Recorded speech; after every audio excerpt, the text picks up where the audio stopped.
Hi guys, welcome back to the channel. Chainsaw Man episode 11 of the animation. So off the bat, this episode, the plot is that we've got the newly formed Special Division 4 going after Sawatari as well as the Sword Devil, right? We're gonna get the get back from what those guys did to the team on the previous episode. So the first thing that we get to see is Aki finally go head to head or face to face with, the future devil, right? And my first thoughts on, the reveal of this, devil was, it was a bit underwhelming, right? This devil dude sort of, it came across as a bit of a clown, okay? Even mentioning that Aki's attitude, it sort of sucks, okay? But if I give it some thought and I'm honest, it's the kind of power that this devil holds. It's very useful, very powerful, but it doesn't really require, a very intimidating stature, right? So off the bat, Aki goes for it to say that, dude, what do I have to, give up to essentially harness or gain your power? The devil says, get it into me, let me see your future, and then I'll make a decision from then on. So this devil does a quick analysis and comes back to say that, dude, you've got a glorious death, and for that, because of that particular reason, I'm going to live on your right eye because you're going to essentially have a glorious death. So Aki's a bit confused, so as every one of us, like, what the hell, what does that have to do with, the exchange that they have to give? So yeah, I mean, it's a bit of an odd one, but I guess Aki scored a good one. So my question is, what will this devil actually benefit from Aki's death? And then congratulations are in order. It looks like Denji and Powers are finally progressing in their training, right? We get this scene where, Kisibe, right? Or Teach finally says to them that we're going to take down the training from, daily to weekly, right? And you can see that these guys have been taking the beating of their lives, okay? So he then briefs them to say that from now on, we're going to now apply all of this training that you've been receiving. We are going to finally go after, the Sword Devil as well as Sawatari, right? Then the next shot, post this one, is that, Kisibe finally goes to have, a dinner, with Makima, or, a catch-up session. So the idea is to give, some feedback on how Powers and Denji are doing, right? And then, he says something very profound, which is that despite thinking of Denji and Powers as essentially toys, he's forming a bond with these guys essentially, right? And, he feels sad every time he loses his subordinates. And, put yourself in Kisibe's shoes, dude. I mean, he's lost so many subordinates, right? Himone recently, and every time he loses a subordinate, he finds himself drinking more and more. Even his monotone tone, the way he speaks, you can just tell that this is a man who's been to the abyss. He's seen it all. He's lost so much. So, it was quite sad. Then he goes after Makima to say that, dude, you've got powers, right, to essentially see into the future. Why couldn't you see into the future, or did you actually see future, right? Implying that they lost a lot of soldiers unnecessarily, right? And then he reminds Makima that you must remember which side you're on, right? You're safe as long as you're on the human side. And, Kisibe, bro, it's so impressive how much balls he has. I don't even think he has powers. He's just a skilled fighter. Let me not assume. I don't know in future, right? As the captain of the, of the new Squad 4 division, right? He doesn't fear anybody, bro. And in this conversation, we get a reveal that Makima, is actually not human, right? Because in him saying that Makima better remember which side she's on, and she's safe in that side. As long as she's on the human side, she gets to live. It sort of implies that Makima, she's not human, right? Which sort of makes sense to me, bro. If you think about Makima, Makima's off. Something is off with Makima, right? This girl can come back from killing dudes, and she'll have a smile on her face like she just came back from having lunch, So quite an interesting reveal, and I hope to, obviously we're gonna get to the, dig into this whole situation. Then we get this scene where we see Sawatari as well as the Gun Devil in their stronghold, right? The guys are in hiding. The MVP, our underdog, Kinobi damn near took their life in the last fight scene they have. I mean, just think about that, dude. Somebody that managed to defeat Hinome as well as Aki, right, essentially ran away from Kenobi, right? So, our MVP came through for us. So anyway, they're hiding, right? And they say they can't freely walk around, Japan, the country, because Makima's out there, right? And Makima's powers, dude, then parallel. I mean, if you think about the power that Makima has of those scarecrows, so she has surveillance everywhere, So they've got their stronghold. They're anticipating that Squad 4 is going to attack them, right? So one of the preventative measures is that they've got a bunch of zombies in the basement or the lower level, and these zombies are going to take out some of the members of Squad 4 or act as a deterrent. I mean, come on. We know that that's never going to happen, guys, right? Zombies, especially if it's not like intelligent zombies, right? Zombies are quite useless. If you think about zombies, bro, the scary thing about zombies is that they are, number one, they don't die, they're immortal. And number two, if they bite you, you essentially turn into a zombie. But if they're mindless, bro, if you don't have this thing, you're pretty much useless, right? So I think it's just the way of the writers to get to, obviously, as we see in the later episode, to get to show the powers of, the newly formed Squad 4, right? And then we cut to the scene where Makima's meeting with the leader of, the Yakuza, right? It's the uncle of the Sword Devil, right? So the aim of Makima in this scene is to essentially gather intel about all of the people that attack Squad 4, right? And she goes a step further to say that I want the names of their girlfriends, their wives, their children, to say that she wants to take them all out. I mean, Makima, bro, she's insane, right? And the cover is that she's doing all of this, to protect for the public safety, essentially, right?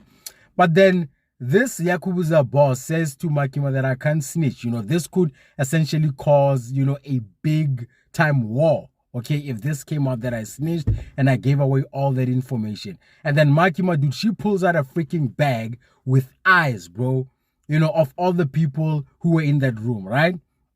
And then she uses that as leverage to say that these are eyes from your loved ones, right? And I know somebody who can actually put them back. So number one, who the hell has that kind of power where they can just randomly remove organs like eyes, right? And number two, what the hell is going through the mind of all the people who've lost these parts? I mean, think about randomly you had eyes and out of nowhere your eyes are gone, right? So quite interesting. And then this guy goes on a whole tangent about how, the Soviet gangs as well as the Russian gangs, I don't know if it's the same thing, they make, the Japanese gangs, the gangs that he's running look like, babies, that these guys are actually more vicious, right? And that what he's doing is a necessary evil for the greater evil. And dude, Makima actually shows him that, I'm the one who's doing the necessary evil for the greater good. Even though she doesn't explicitly say that, I feel like it was sort of implied in that particular scene, right? Because she not only, shows them the bag with eyes, but she also gets to kill one of the guys, right? Speaking about that power, is this one of Makima's abilities? This chick can just look at you in the eye and you bleed out of your nose, get on your knees and freaking pass out. How strong is Makima? What is Makima? Quite interesting, right? And then finally, we get our last scene with Squad 4. We're about to go on our raid now, right? We see, first of all, Denji and Powers with Kenobi, right? Sitting there, obviously Powers and Denji are stretching, they're happy, they're hyped to use their new powers, their new skills.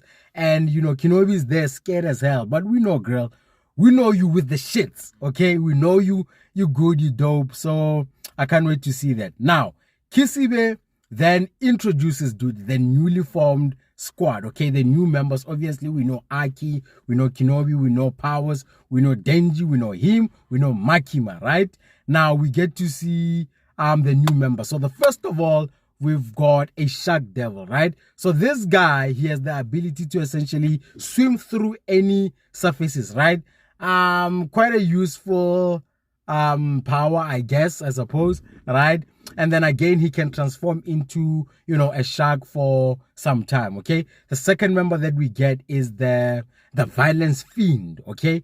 Fiend means an evil spirit or a devil, right? So I'm learning something through these anime episodes. But anyway, the violence fiend dude, right? It is said that this guy is so dangerous that they had to put a poisonous mask around his head permanently.